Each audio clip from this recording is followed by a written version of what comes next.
یاد کرو کہ جب ابراہیم کو اس کے رب نے چند باتوں میں آزمایا اور وہ ان سب میں پورا اتر گیا تو اس نے کہا میں تجھے سب لوگوں کا پیشوا بنانے والا ہوں۔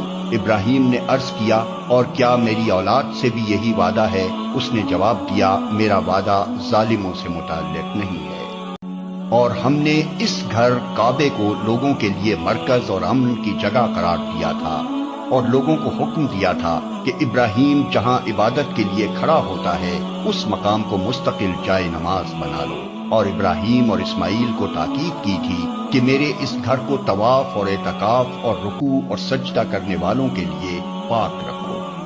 اور یہ کہ ابراہیم نے دعا کی اے میرے رب اس شہر کو امن کا شہر بنا دے اور اس کے باشندوں میں سے جو اللہ اور آخرت کو مانے انہیں ہر قسم کے پھلوں کا رزق دے۔ جواب میں اس کے رب نے فرمایا اور جو نہ مانے گا دنیا کی چند روزہ زندگی کا سامان تو میں اسے بھی دوں گا، مگر آخر کار اسے عذاب جہنم کی طرف گھسیٹوں گا اور وہ بدترین ٹھکانہ ہے۔ اور یاد کرو ابراہیم اور اسماعیل جب اس گھر کی دیواریں اٹھا رہے تھے تو دعا کرتے جاتے تھے اے ہمارے رب ہم سے یہ خدمت قبول فرما لے، تو سب کی سننے اور سب کچھ جاننے والا ہے۔ اے رب ہم دونوں کو اپنا مسلم بنا، ہماری نسل سے ایک ایسی قوم اٹھا جو تیری مسلم ہو، ہمیں اپنی عبادت کے طریقے بتا اور ہماری کوتاہیوں سے درگزر فرما، تو بڑا معاف کرنے والا اور رحم فرمانے والا ہے۔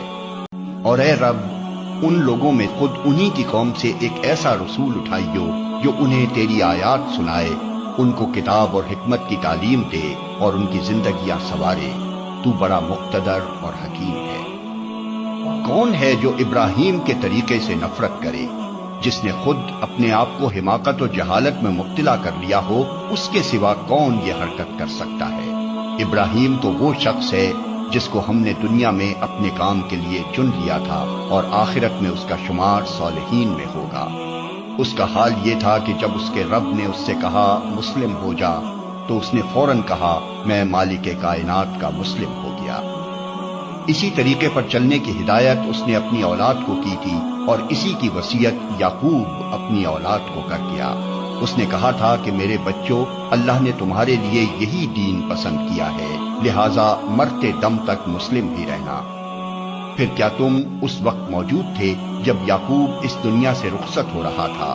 اس نے مرتے وقت اپنے بیٹوں سے پوچھا بچوں میرے بعد تم کس کی بندگی کرو گے؟ ان سب نے جواب دیا ہم اسی ایک خدا کی بندگی کریں گے جسے آپ نے اور آپ کے بزرگوں ابراہیم، اسماعیل اور اسحاق نے خدا مانا ہے، اور ہم اسی کے مسلم ہیں۔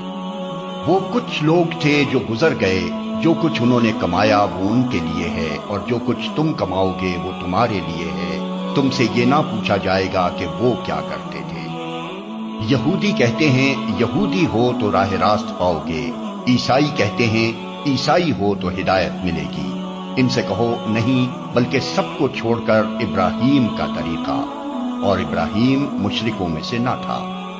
مسلمانوں کہو کہ ہم ایمان لائے اللہ پر اور اس ہدایت پر جو ہماری طرف نازل ہوئی ہے اور جو ابراہیم، اسماعیل، اسحاق، یعقوب اور اولاد یعقوب کی طرف نازل ہوئی تھی، اور جو موسیٰ اور عیسیٰ اور دوسرے تمام پیغمبروں کو ان کے رب کی طرف سے دی گئی تھی۔ ہم ان کے درمیان کوئی تفریق نہیں کرتے اور ہم اللہ کے مسلم ہیں۔ پھر اگر وہ اسی طرح ایمان لائیں جس طرح تم لائے ہو تو ہدایت پر ہیں، اور اگر اس سے منہ پھیریں تو کھلی بات ہے کہ وہ ہٹ دھرمی میں پڑ گئے ہیں، لہٰذا اطمینان رکھو کہ ان کے مقابلے میں اللہ تمہاری حمایت کے لیے کافی ہے، وہ سب کچھ سنتا اور جانتا ہے۔ کہو اللہ کا رنگ اختیار کرو، اس کے رنگ سے اچھا اور کس کا رنگ ہوگا، اور ہم اسی کی بندگی کرنے والے لوگ ہیں۔ اے نبی ان سے کہو کیا تم اللہ کے بارے میں ہم سے جھگڑتے ہو، حالانکہ وہی ہمارا رب بھی ہے اور تمہارا رب بھی، ہمارے اعمال ہمارے لیے ہیں، تمہارے اعمال تمہارے لیے، اور ہم اللہ ہی کے لیے اپنی بندگی کو خالص کر چکے ہیں۔ یا پھر کیا تمہارا کہنا یہ ہے کہ ابراہیم، اسماعیل، اسحاق، یعقوب اور اولاد یعقوب سب کے سب یہودی تھے یا نصرانی تھے؟ کہو تم زیادہ جانتے ہو یا اللہ؟ اس شخص سے بڑا ظالم اور کون ہوگا جس کے ذمے اللہ کی طرف سے ایک گواہی ہو اور وہ اسے چھپائے۔ تمہاری حرکات سے اللہ غافل تو نہیں ہے۔ وہ کچھ لوگ تھے جو گزر چکے، ان کی کمائی ان کے لیے تھی اور تمہاری کمائی تمہارے لیے، تم سے ان کے اعمال کے متعلق سوال نہیں ہوگا۔